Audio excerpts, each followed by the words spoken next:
राधे राधे जी। गोवत्स द्वादशी बच बारस की आप सबको बहुत सारी शुभकामनाएं।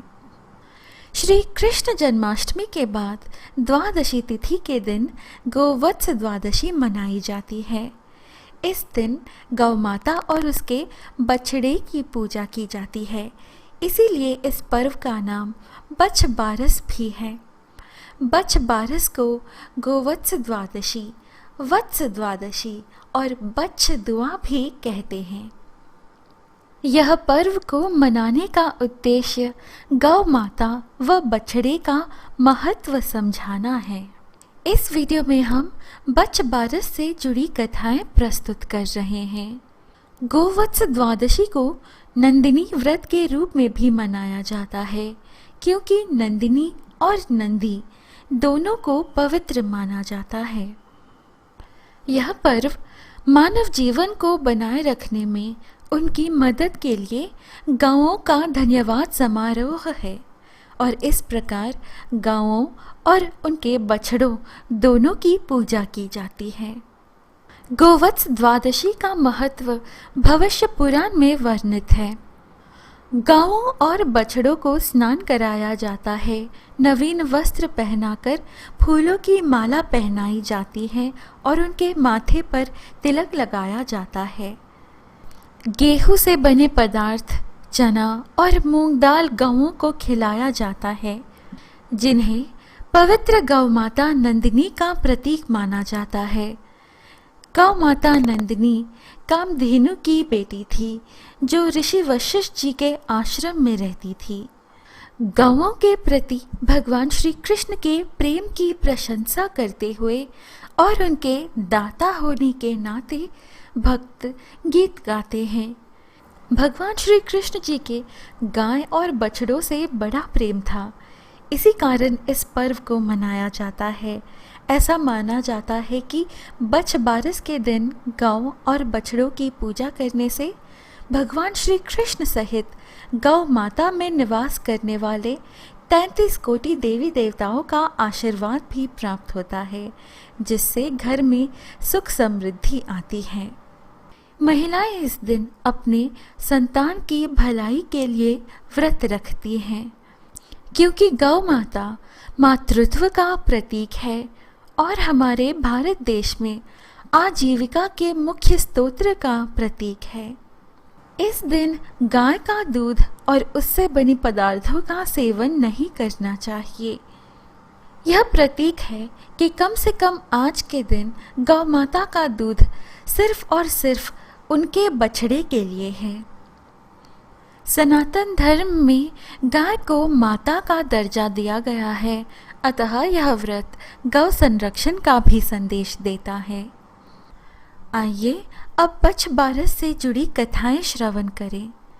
प्रथम कथा।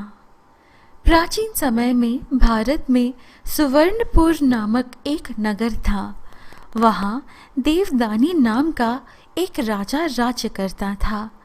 उनके पास एक गाय और एक भैंस थी। उनकी 2 रानियां थीं, एक का नाम सीता और दूसरी का नाम गीता था। रानी सीता जी को भैंस से बड़ा ही लगाव था। वह उससे बहुत नम्र व्यवहार करती थी और उसे अपनी सखी के समान प्यार करती थी।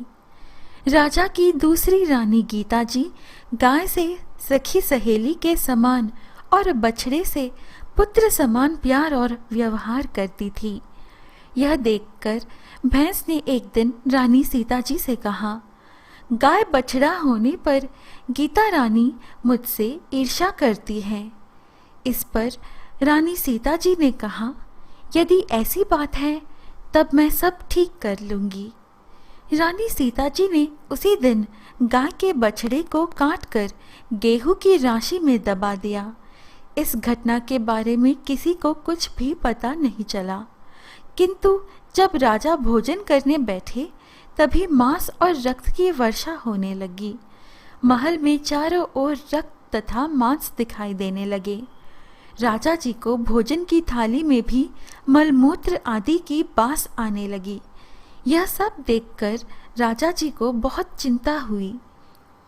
उसी समय आकाशवाणी हुई, हे राजा, तेरी रानी ने गाय के बछड़े को काटकर गेहूं की राशि में दबा दिया है, इसी कारण यह सब हो रहा है। कल गोवत्स द्वादशी है, इसलिए कल अपनी भैंस को नगर से बाहर निकाल दीजिए और गाय तथा बछड़े की पूजा करें। इस दिन आप गाय का दूध तथा कटे फलों का भोजन में त्याग करें। इससे आपकी रानी द्वारा किया गया पाप नष्ट हो जाएगा और बछड़ा भी जिंदा हो जाएगा। अतः तभी से गोवत्स द्वादशी के दिन गाय बछड़े की पूजा करने का महत्व माना गया है तथा गाय और बछड़ों की सेवा की जाती है। भक्तों, यह थी बच्च बारस की व्रत कथा। अब श्रवण करें बच्च बारस की दूसरी कहानी। एक बार एक गांव में भीषण अकाल पड़ा। वहां के साहूकार ने गांव में एक बड़ा तालाब बनवाया, परंतु उसमें पानी नहीं आया। साहूकार जी ने पंडितों से उपाय पूछा। पंडितों ने बताया कि आपके दोनों पोतों में से एक की बलि दे दें तो पानी आ सकता है। साहूकार जी ने सोचा, किसी भी प्रकार से गांव का भला होना चाहिए। साहूकार जी ने बहाने से बहू को एक पोते हंसराज के साथ पीहर भेज दिया और एक पोते को अपने पास रख लिया, जिनका नाम बच्छराज था। बच्छराज की बलि दे दी गई। तालाब में पानी भी आ गया। साहूकार जी ने तालाब पर बड़े यज्ञ का आयोजन किया, परंतु झिझक के कारण बहू को बुलावा नहीं भेज पाए। बहू के भाई ने कहा, तेरे यहाँ इतना बड़ा उत्सव है, तुझे क्यों नहीं बुलाया? मुझे तो बुलाया है, मैं जा रहा हूँ। बहू बोली, बहुत से काम होते हैं, इसलिए भूल गए होंगे। अपने घर जाने में कैसी शर्म, मैं भी चलती हूँ। घर पहुंची तो सास ससुर डरने लगे कि बहू को क्या जवाब दें। फिर भी सास बोली, बहू चलो, बच्च बारस की पूजा करने तालाब पर चले। दोनों ने जाकर पूजा की। सास बोली, बहू तालाब की किनार कसुम्बल से खंडित करो। बहू बोली, मेरे तो हंसराज और बच्छराज हैं, मैं खंडित क्यों करूं? सास बोली, जैसा मैं कहूं वैसे करो। बहू ने सास की बात मानते हुए किनार खंडित की और कहा, आओ मेरे हंसराज बच्छराज, लड्डू उठाओ। सास मन ही मन भगवान से प्रार्थना करने लगी, हे बच्च बारस माता, मेरी लाज रखना। भगवान जी की कृपा हुई। तालाब की मिट्टी में लिपटा बच्छराज व हंसराज दोनों दौड़े आए। बहू पूछने लगी, सासू जी ये सब क्या है? सास ने बहू को सारी बात बताई और कहा, भगवान जी ने मेरा सत रखा है। आज भगवान जी की कृपा से सब कुशल मंगल है। खोटी की खरी है, अधूरी की पूरी। हे बच्च बारस माता, जैसे सास का सत रखा वैसे सबका रखना। बोलो जय बच्च बारस माता की जय। भक्तों, अब श्रवण करें बच्च बारस की तीसरी कहानी। एक सास बहू थे। सास को गाय चराने के लिए वन जाना पड़ता था। उन्होंने बहू से कहा, आज बच्च बारस है, मैं वन जा रही हूँ, तो तुम गेहूँ लाकर पका लेना और धान लाकर उछेड़ लेना। बहू काम में व्यस्त थी, उसने ध्यान से सुना नहीं। उसे लगा सास ने कहा, गेहूला धानुला को पका लेना। गेहूला और धानुला गाय के दो बछड़ों के नाम थे।